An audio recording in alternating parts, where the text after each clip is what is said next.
Eu não concordo com isso porque tem um problema e eu acho que você vai concordar. O FGTS ele é um fundo de garantia que não só garante um colchão para o trabalhador quando ele for demitido, mas ele também funciona como um estabilizador de demanda. Por exemplo, durante a crise do governo Dilma, a gente teve uma explosão dos saques do FGTS. A gente tinha uma média de 50, 60 bi que era sacado antes, e durante a crise do governo Dilma, em 2015 e 2016, isso explodiu para mais de 200 bilhões de saques. Ou seja, 200 bilhões que entraram na economia durante a crise serviram como estabilizador de demanda para que as pessoas continuassem consumindo, já que você teve uma explosão do desemprego. Ele serviu como um pagador de dívida, então a pessoa conseguia pagar o seu aluguel, conseguia cumprir com as suas despesas financeiras, etc. Por quê? Porque o FGTS ele funciona como um instrumento que é anticíclico. Se a gente pegar o FGTS, deixa eu concluir, se a gente pegar o FGTS e dar a liberdade do trabalhador colocar no mercado de capitais, você vai estar pegando um instrumento anticíclico e aplicando no mercado procíclico, que tende a deteriorar quando você tem uma grande explosão do desemprego durante uma recessão. Então, se durante a crise do governo Dilma a gente tivesse grande parte do FGTS no mercado de capitais, esse mercado de capitais teria deteriorado durante a crise, que foi o que aconteceu, as pessoas teriam perdido esse colchão, porque o FGTS ia deteriorar junto com isso, e a gente ia ter uma explosão, a gente ia ter um travamento daquilo que o Keynes chamava de multiplicador da economia. Por quê?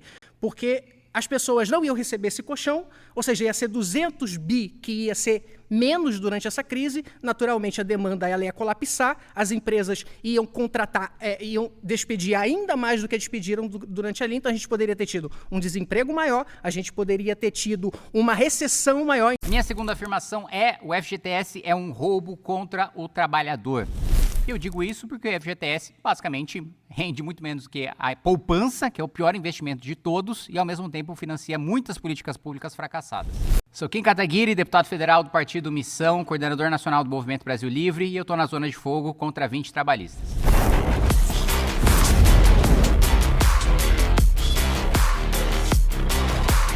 A minha primeira afirmação é: o orçamento público vai colapsar. O orçamento público vai colapsar porque as despesas obrigatórias vão ultrapassar as despesas discricionárias. Basicamente, o presidente da República, o próximo presidente que assumir, não vai ter verba para financiar, inclusive, os principais programas sociais que são financiados com verbas discricionárias. Então, se a gente não fizer uma reforma no orçamento, pela primeira vez a gente vai viver no Brasil, que os Estados Unidos de vez em quando vivem, que é um shutdown. Acho que a gente pode pensar em várias alternativas para o FGTS, mas no mínimo garantir que o trabalhador pode ser uma garantia para quando ele for demitido, mas ele escolhe onde aquele dinheiro vai ser investido. Se a gente puder fazer assim, podemos concordar? Porque a gente tem uma diferença. Em 20 anos, o FGTS deu 202% de retorno. A poupança deu mais do dobro, 464%.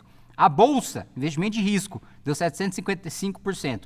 O CDI, que é o investimento seguro, deu 1.724%. Então, assim, no mínimo, permitir que o trabalhador possa escolher o investimento, até porque vários trabalhadores me buscaram quando teve a limitação em relação ao saque aniversário, né? Mesmo porque, na minha avaliação, é o dinheiro dele, mas o governo força o trabalhador a pagar para o governo fazer políticas públicas como Minha Casa Minha Vida, que o próprio governo admitiu que 56% das casas feitas são defeituosas. Então a gente pode defender que ele continue sendo pago, que ele continue lá para o trabalhador, mas que ele decida onde aquele dinheiro vai ser investido. O que você acha? Sou o Loconte, economista e analista político, e tanto eu quanto os meus colegas aqui vamos concordar que o orçamento público brasileiro precisa de uma reestruturação, mesmo porque aqui ninguém é petista, né? Ninguém defende o modelo atual.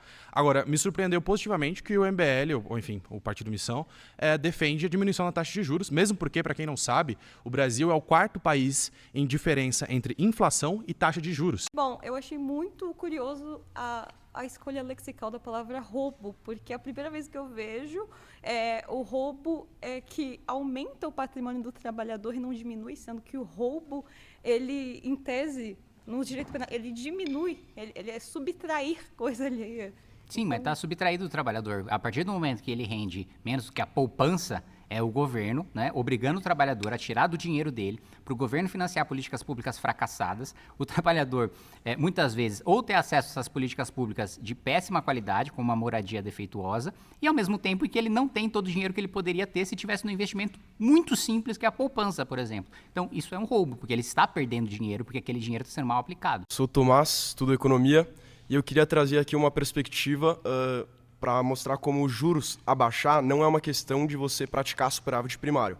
Entre 1998 e 2017, se você pegar o resultado primário do Brasil total, a gente teve um fluxo de caixas positivo, ou seja, a gente teve superávit primário. E mesmo assim, a gente não conseguiu levar os juros para baixo e conseguir reaquecer a nossa economia e retomar o caminho do desenvolvimento. E essa política que você está apresentando, que seria uma de corte de gastos para aí sim poder diminuir os juros por conta disso, não confere. Esquecendo que o orçamento brasileiro está completamente comprometido. Para trazer dados atualizados do orçamento de 2026, 61 bilhões que vocês, deputados, vão fazer de emenda parlamentar e apenas 6 bilhões para a universidade pública, por exemplo. E aí, olha que curioso, você lançou uma PEC uma vez que fala da bomba atômica, né, da necessidade de você construir uma bomba atômica no Brasil, dada toda a instabilidade que a gente tem no mundo, mas não vai ter bomba atômica se não tiver mais investimento em universidade pública.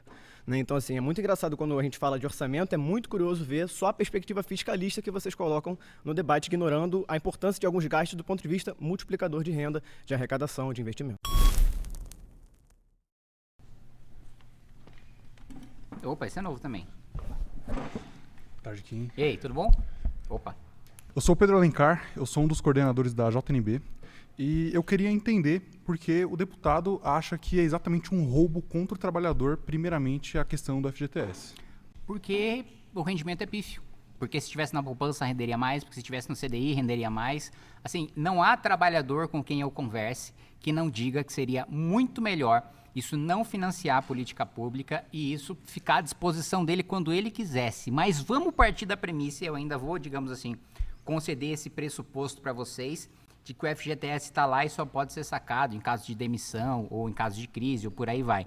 Ainda assim, o atual modelo de FGTS é um roubo contra o trabalhador por causa do seu rendimento. E outra coisa, política pública, assim, não existe paralelo no mundo. Vamos lá, a sua afirmação, né, tem um erro nela, porque ela parte do pressuposto e ela só existe porque a gente tem um arcabouço fiscal, que é um novo teto de gastos.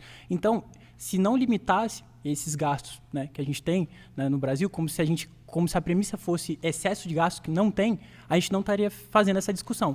E segundo ponto, o termo colapsar é muito relativo. Por quê? A gente nunca colapsaria porque a gente emite em própria moeda. Então, né, se você for pegar o professor Luiz Oreiro, né, no livro Macroeconomia do Desenvolvimento, ele vai falar que a gente tem um spread de 250 a 350 ali, né, de risco país. Ou seja, mesmo que, né, os gastos obrigatórios eles sejam maiores do que os discricionários, a gente ainda consegue emitir título. Só que a gente tem que mudar o modelo macroeconômico que o MBL vem defendendo e a gente tem que diminuir os juros. Então, ele só existe por causa disso e não vai colapsar também porque o governo ele adotou uma medida que é parecida do MBL, que é corte de gastos. E aparece, porque veja, nos países em desenvolvimento e nos países desenvolvidos, políticas públicas de infraestrutura, de habitação, de saneamento básico, todas são financiadas pelo orçamento único. O Brasil que tem essa loucura de ter 1 milhão de fundos em que não tem a transparência que tem o orçamento geral da União, não tem a mesma fiscalização que tem o orçamento geral da União. Então, só o fato de estar sob este modelo de fundo permite que tenha mais fraude, permite que tenha mais má execução, segundo a Controladoria Geral da União, segundo o Tribunal de Contas da União, justamente pela falta de transparência, como existem em milhares e milhares de outros fundos. Então, o modelo de fundo nesses modos do FGTS implica nessas políticas públicas ruins porque é menos transparente. As suas premissas que levam a crer que a demanda aumentada a partir dos juros baixos é o que provoca a inflação no Brasil também não é válida. Recentemente saiu um estudo do SUERF que mostra que a taxa de juros, cada ponto percentual diminuído tem um impacto de apenas 0,15% na inflação, isso no Brasil hoje. Porque as premissas que guiavam a macroeconomia antigamente não guiam ela mais hoje em dia. A gente teve vários exemplos que aconteceram ao longo das últimas décadas que não comprovam o que você está dizendo.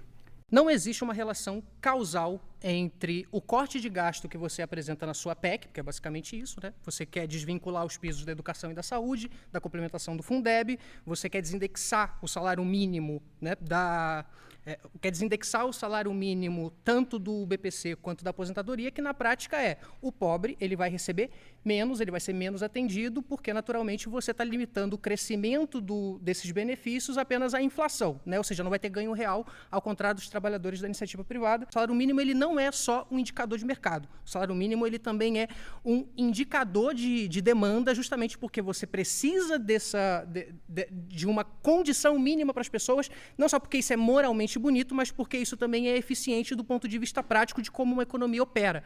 Você parte de uma ideia de que nós vamos ajustar determinados detalhes da economia e isso vai resolver o problema, quando, na verdade, a gente tem uma condição estrutural, um modelo deficitário que é ineficiente e, comparado com o que vocês defendem no livro amarelo, e eu li os 4 primeiros livros, o modelo de vocês é exatamente o mesmo do PT. Vocês não defendem nenhum tipo de reforma estrutural. Você tá rindo por quê? Ora, o PT com o galípolo no Banco Central, autonomia, juros a 15%. Lá vocês defendem a autonomia. O PT parte da premissa de que tem que aumentar a arrecadação de impostos para dar superávit primário e vocês acreditam que você tem que fazer superávit primário para criar um fundo soberano, que é ineficiente. Aí você diz assim, não, vamos tirar tudo dos trabalhadores e economizar 1 trilhão em 6 anos, em vez de mexer na dívida pública, que gasta 1 trilhão em 1 ano. Então era mais fácil a gente mexer na dívida, economizar em 6 trilhões. Kim, você está falando que para a gente reduzir o gasto, aí a sua PEC apresenta que vai desvincular o salário da